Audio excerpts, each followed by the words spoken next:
Olá, olá, olá, galerinha do sexto ano. Aqui é a professora Isabel, de língua portuguesa, e vamos entrando para a nossa próxima aula.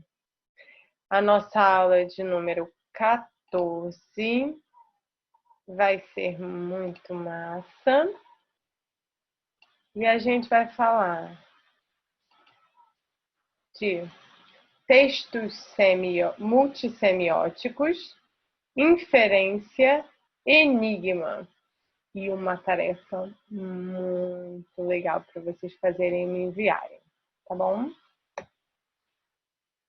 Para começar, opa, desculpa. A tarefa passada eu fiz algumas perguntas sobre história em quadrinhos, né? E a última delas era: em uma história em quadrinhos, além das personagens, que outros elementos costumam aparecer? Então, que outros elementos costumam aparecer nas histórias em quadrinhos, além das personagens? E aí, vocês responderam muito bem, muitas respostas interessantes, outras que eu tive que pesquisar. Mas como melhor perceber quais são os elementos da história em quadrinho? Qual é a melhor maneira de perceber quais são os elementos da história em quadrinho? Vindo, analisando as histórias em quadrinho.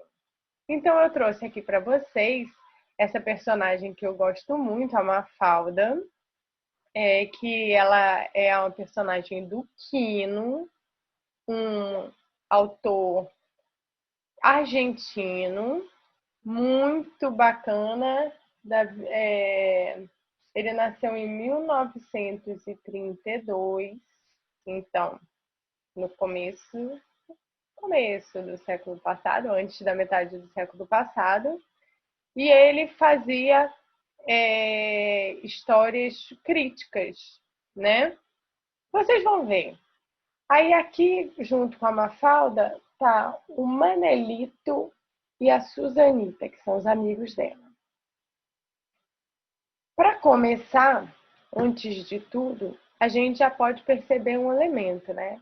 Eles estão em um lugar que a gente pode inferir. Como assim a gente pode concluir um pouquinho onde eles estão olhando essa cena, né? Eles estão num gramado, a gente vê aqui pela graminha, e eles estão pela manhã ou pela tarde, como a gente pode ver que é dia, né? Olha aqui o céu azul. Então, vamos ver o que eles estão conversando. Tenho que fazer minha lição de casa. Tenho que fazer uma entrega. Eu tenho que ver meu programa de TV. Então acho que só dá tempo de brincar de guerra nuclear, não é? É. Bum! Esta vida moderna exige brincadeiras cada vez mais curtas. Eita, é legal essa história em quadrinho e tem vários elementos, né? Então, além das personagens, da Mafalda, do Manelito e da Susanita, temos o ambiente. Desculpa. Temos o ambiente, né? Que ele é colocado pelas cores e também, olha, pela textura, pelo movimento da grama, que dá para saber que é uma grama, né? Pelos riscos gráficos. Aí, aqui a gente pode perceber os balões. Gente, eu descobri, ó, que vocês me mandaram que tinha apêndice. Gente, que apêndice na história em quadrinho. E aí eu descobri que apêndice, ó, é esse tracinho que direciona a fala, que ele é um apêndice que sai do corpo do balão. Então, temos balão, temos apêndice, sim, que vocês falaram. Temos também, como vocês falaram, pontos, os pontos, os sinais de pontuação são muito importantes, porque eles que dão a ênfase, né? Eles que fazem eles que dão a ênfase no significado da frase, eles que dão o ritmo, né? A gente já estudou isso em pontuação. E aqui, ó, o apêndice aqui é duplo, então quer dizer que os dois estão falando ao mesmo tempo a mesma coisa. Aqui uma onomatopeia. O que é uma onomatopeia? Uma palavra que traduz um som, praticamente isso, né? Bum! A gente sabe aqui que tem uma explosão. E ela não vem sozinha, ela vem com um movimento, com outra coisa que vocês escreveram para mim, com linhas cinéticas. O que são linhas cinéticas? São esses elementos gráficos que dão a sensação de movimento, que é cinético, né, da física, tem a ver com movimento. Então, essa movimentação dos corpos, ela tem uma força, e essa força é expressa. Essas forças, essas energias que são envolvidas nesse movimento, elas são expressas por esses traços, por essas linhas cinéticas. Gente, muito interessante. E aí os balões, eles têm diferentes significados, né? Tem o balão de fala e tem, olha só, esse balão de pensamento. Tem essas bolinhas aqui e esse formato de nuvem. Então, a gente viu aqui vários elementos, além das personagens, e esses elementos, eles têm relação entre o texto, né? Então, o que eles estão falando aqui? Eles estão falando que cada um tem que fazer alguma coisa, tem alguma obrigação, né? Só que eles querem brincar, eles são crianças, né? Então, vamos brincar? Mas olha só também interessante a expressão do rosto deles. Eles estão preocupados, né? Então, a expressão do rosto deles demonstra o que eles estão falando. Eles estão preocupados com as coisas que eles têm que fazer, porém eles querem brincar. E aí eles inventaram uma brincadeira que seja bem rapidinha, que é essa brincadeira de guerra nuclear. A guerra nuclear é uma coisa momentânea e destruidora, né? Então, é o tempo que eles têm para brincar com tantos afazeres. Foi isso que eles encontraram. E, bum! Aqui tem a brincadeira, aí expressa toda essa rapidez, né? Que é a brincadeira, é só um estouro. E parece que mesmo depois da brincadeira, eles ainda não estão muito satisfeitos, né? E a Mafalda diz, essa vida moderna exige brincadeiras cada vez mais curtas. Aqui, gente, por mais que não tenha graça, né? Ela concluiu com toda essa situação, ela teve essa conclusão. E é uma conclusão, é um humor no sentido que ela está denunciando um estado de espírito, um estado de coisas, né? De uma forma humorada. Não engraçada. O humor não é sempre... Na verdade, a gente pode estar de bom humor, mau humor, né? Então, um estado de espírito, e ela se coloca frente a esta situação com essa conclusão. Ela conclui isso. Eu vou colocar a próxima, e aí a gente vai falar de outros elementos importantes. Aqui também a gente encontra a Mafalda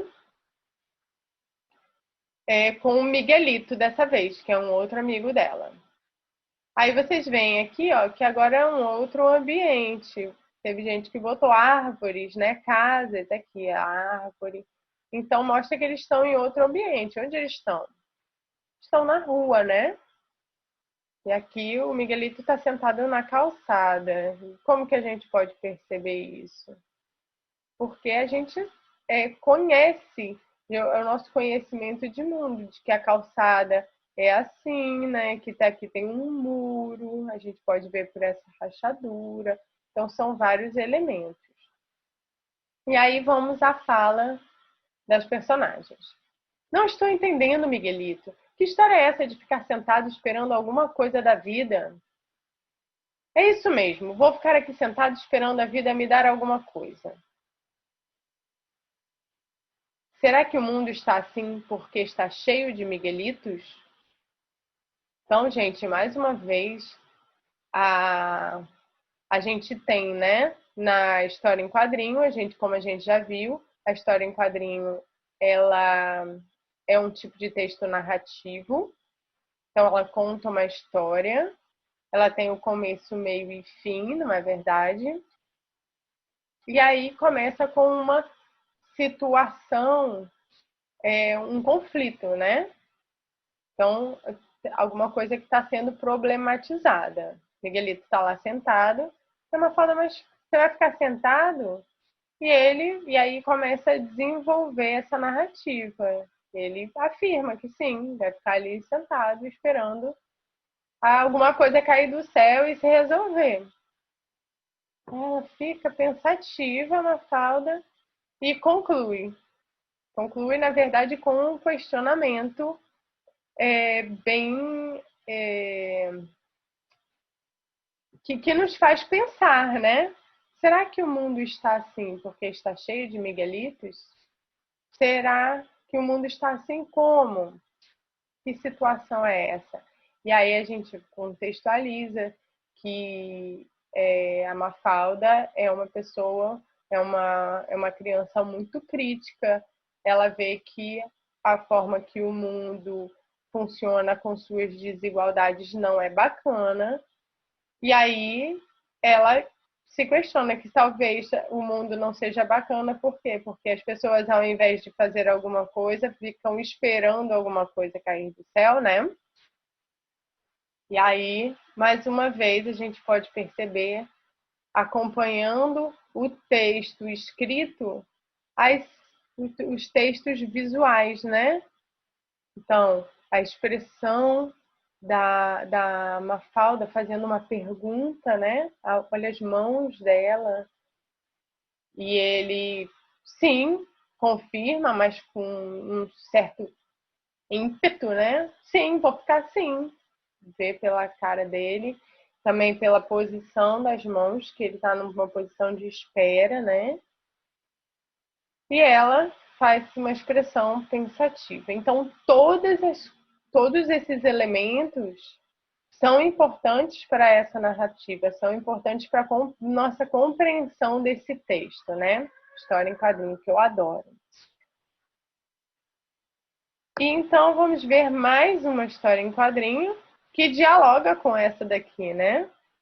Aí essa daqui é do Enfio, que é um autor brasileiro.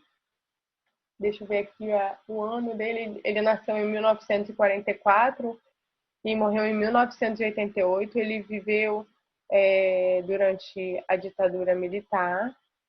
E os textos dele, os quadrinhos dele, tinham uma visão crítica a respeito desse momento da nossa história, que foi um momento muito duro, né?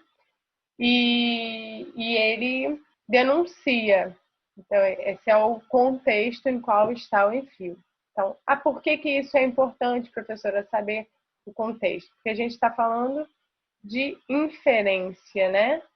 E, como a gente já viu, todos os elementos internos do texto, quanto externos, o contexto, eles influenciam no nosso entendimento, em como a gente vai entender esse texto. Então, a gente fez inferências sobre o lugar onde eles estavam, né, nos quadrinhos anteriores, porque a gente conhece como é que é uma rua, conhece como é uma ideia de parque, né? E aqui a gente tá vendo a Graúna, que é essa personagem do Enfio, o Bode Orleano e o Zeferino. Então estávamos falando de inferência, né? Olhando essa cena aqui, esse quadrinho, essa vinheta, a gente pode observar que além das personagens, né? E aqui o início da história, com a numeração, a assinatura. Qual é o ambiente? É um ambiente com poucas coisas e a gente só pode encontrar aqui uma planta, um cactus. Então, aonde a gente encontra cactos? Em lugares secos, né? Então, aqui a gente já pode inferir aonde eles estão. E vamos ao texto escrito, né? As falas das personagens. Agora, Devera, tô vendo a esperança. Onde? Onde? Está na nossa frente. Oba! Tá aí. Mas somos nós. Será que entenderam? Sei não, sei não.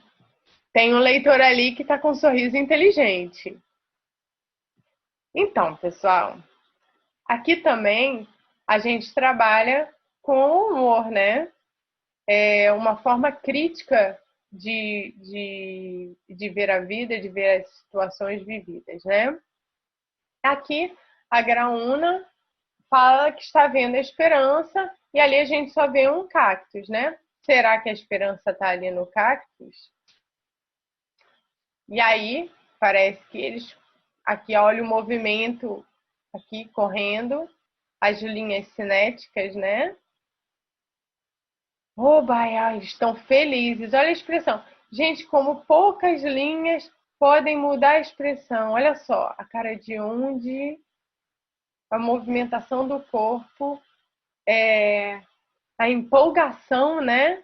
Eles correm porque estão empolgados que viram a Graúna viu a esperança e uma, param com um certo que é isso, né? E quando eles se dão conta de que a esperança são eles mesmos, mas somos nós, é essa a esperança? Ficam um pouco assustados, questionando. E aí perguntam, será que entenderam? Então, a esperança somos nós mesmos, né? Será que é isso? Aí eles estão um pouco desconcertados e a Graúna está bem feliz porque ela está vendo que teve gente que entendeu que a esperança somos nós mesmos. Por isso que eu falei que esse quadrinho dialoga com o quadrinho do Miguelito, né? Do Miguelito. Da Mafalda com o Miguelito. Ela fala, por isso que o mundo está assim, porque todo mundo está parado, né? Não está esperando, será que é por isso que tem muito Miguelito nesse mundo? E aí, a Graúna diz que a esperança somos nós. E interessante que a gente pode ver aqui, ó, que esse lugar seco, desértico, é no Nordeste. É o nosso Nordeste. Então, a esperança somos nós do Nordeste? Nós unidos? Nós críticos? Nós que pensamos? Pode ser. Acho que é. Acredito que sim. Então, aqui a gente vai colocar os elementos de forma mais sistemática, organizada. O que a gente viu? O cenário, o ambiente, os balões de fala, né? Os diferentes balões de fala que têm diferentes significados. A onomatopeia, né? A palavra que traduz o som. Os recursos gráficos que vocês me ensinaram, as linhas cinéticas, para mostrar, por exemplo, o movimento, que são as linhas cinéticas, e esses outros, fumaça, tremor, explosão. O texto em si, né, as falas, e entre eles vocês colocaram muito bem que a pontuação é muito importante para poder dar a entonação das personagens. Isso é muito significativo. As expressões faciais e corporais das personagens são das personagens, né? Não estão além, estão nelas, mas são importantes elementos a se observar, assim como as roupas das personagens, a roupa das personagens. E o nosso último assunto de hoje, o que é enigma? Enigma, olha aqui é um texto semiótico, eu faço uma pergunta e boto também um texto em imagem, né? E aqui já responde um pouco: o enigma é algo que é misterioso a ser procurado. Será que é isso?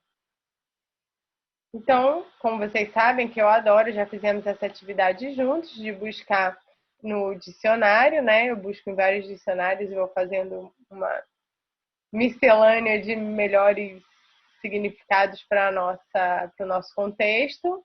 Então, enigma é algo, né? Definição de algo por suas qualidades ou particularidades, mas que é difícil de entender. Jogo em que se tem que decifrar, jogo em que se tem que decifrar algo descrito em termos obscuros, ambíguos. Que é isso? Frase obscura de significado complicado ou impossível. Então, obscuro, ambíguo, de significado complicado e impossível de entender, ambíguo, com duplo sentido. Pessoa, difícil de se compreender, com atitudes, sentimentos e ou ideias misteriosas, indecifráveis e ou incompreensíveis. Qualquer coisa de difícil explicação. Então, enigma é sinônimo de adivinha, adivinhação, esfinge, mistério. E aqui eu trouxe para vocês um famoso enigma, o enigma da esfinge. Aqui está a esfinge perguntando a Édipo. Édipo é um personagem. Essa é uma cena de uma famosa tragédia grega que se passa em Tebas, escrita por Sófocles, conta informação, né? Isso daí, ó, intertextualidade, são coisas que talvez em outro momento vocês vão ver e podem utilizar para inferir outras coisas, né? Então, todos esses textos que surgem são importantes na nossa construção do nosso conhecimento de mundo.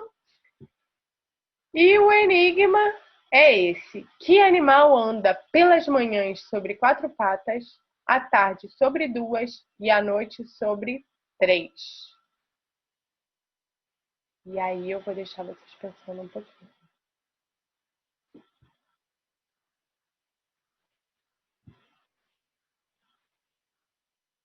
E aí, já pensaram? Num enigma, gente, a gente pode ter metáforas, relações metafóricas. Por exemplo, pela manhã pode ser o início de alguma coisa, pela tarde, esse desenvolvimento, né? E pela noite, o final de alguma coisa. Será que ajuda essa dica? Vamos à resposta. O homem, pois engatinha na infância, anda ereto, de pé, na idade adulta, e necessita de bengala na velhice. Tudo bem, gente. Nem sempre as pessoas mais velhas precisam de bengala, né? E tem pessoas que não têm a possibilidade de andarem eretas, né? Mas esse é um enigma que relaciona, né? Que faz a gente, que relaciona os tempos do dia, né? Com os tempos da vida. E aí o homem seria esse animal. Outros enigmas. E aí esses eu vou deixar para vocês ficarem pensando para a próxima aula, tá bom? De que nação vêm as adivinhações? Próxima aula, quero que vocês já tenham essa resposta, hein? O que é o que é? Que tem mãos, mas não tem braços. O que será? O que é o que é? Que pode correr, mas não pode andar. O que é o que é? Que é invisível, mas você pode medir. Quero ver se vocês sabem essas adivinhações, né? Para finalizar, aqui são as habilidades que a gente se propôs a trabalhar. Como já tomou muito tempo, acho que vai ficar Vou falar só aqui do conteúdo, que a gente falou de inferência, linguagem verbal e não verbal, né? E humor, enigma e HQ. E aqui são as habilidades. Eu acho importante vocês saberem o que a gente está trabalhando, né? Vamos ver, a gente fala rapidinho. Uma era inferir informações a partir do texto ou de conhecimento prévio do assunto, lembra? Conhecimento de mundo, né? Interpretar em texto multissemiótico, que são esses da linguagem verbal e não verbal juntas, os textos mistos. Os efeitos produzidos pelo uso de recursos expressivos, gráficos visuais, e imagem e sua relação com o texto verbal. A gente viu tudo isso, né? Vocês estão craques. Identificar efeitos de ironia e humor em textos variados. Passamos por essa habilidade. Analisar em textos narrativos ficcionais diferentes formas de composição próprias de cada gênero. Sim, a gente viu como compor a história em quadrinhos, né? Para finalizar nossa tarefa, vocês vão criar de 1 a 3 personagens de história em quadrinhos. Pensem quais serão as características físicas e psicológicas dessas personagens. Escreva no caderno essas características para não esquecer, porque essa vai ser a personalidade das personagens. E é a personalidade dessas personagens que vai guiar os atos delas, os pensamentos e as falas. Para não ficar uma coisa que não tem nada a ver a fala com o jeito dessa personagem, né? Com as características dela. E aí vocês vão desenhar a personagem ou as personagens bem trabalhadas, detalhadas, de acordo com a personalidade delas, e me mandar a foto no privado. Aqui eu coloquei como uma dica de como se cria personagem, né? Dos protagonistas aos tipos secundários, o autor precisa planejar tudo para não cair em contradição. Lembra que eu falei? O ideal é ter em mente cada personagem com a personalidade, o aspecto físico, o estilo das roupas, os vícios e as virtudes. Nessa fase, o artista deve desenhar cada um dos tipos em posições variadas e em expressões faciais bem marcadas. Treinando o seu traço, não haverá perigo de, ao longo da história, o personagem ficar irreconhecível. Eu tirei desse site aqui. E aqui eu coloquei o que vocês, na verdade, vão fazer, né? Que é caracterizar a personagem que vocês vão criar. Eu vou ler só a da Mafalda. A Mafalda é a personagem principal, uma menina de 6 anos de idade que odeia sopa e adora os Beatles e o desenho Pica-Pau. Ela se comporta como uma típica menina na sua idade, mas tem uma visão aguda da vida e vive questionando o mundo à sua volta. A gente viu isso, né? Principalmente o contexto dos anos 60 em que se encontra. Tem uma visão mais humanista e aguçada sobre o mundo, em comparação com os outros personagens. Então, essa é a Mafalda, e aí, a partir das características de Mafalda, ela foi desenhada e as falas dela e as atitudes dela têm a ver com a forma que ela é e com o que ela age. Galera, é isso. Espero esses personagens maravilhosos e até já!